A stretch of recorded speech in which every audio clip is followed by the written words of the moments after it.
కొడుకు ఒక వయసు వచ్చిన తరువాత కూడా ఒక్క రూపాయి సంపాదించలేదనుకోండి, సఖే ఓ స్నేహితుడా విను, డబ్బు లేకపోతే నిందకి గురైపోతావు. మీలో ఏదో పెద్ద రహస్యం ఉంది. కొంచెం బాధ, సోగం, వాటన్నిటినీ కప్పిపుచ్చుకోవడానికి కదా ఇలా జాలీగా ఉన్నట్టు నటిస్తున్నారు.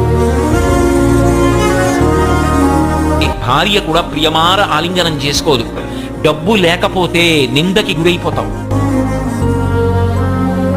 కానీ సంపాదించాలి, ప్రయత్నం ఉండాలి. ఆ ప్రయత్నం కూడా చేయకుండా ఒక్క రూపాయి సంపాదించకపోతే అమ్మ నిందిస్తుంది. తండ్రి కొడుకుని చూసి సంతోషంగా ఎరా అని ఇలా వెన్నుపాము మీద తట్టడు.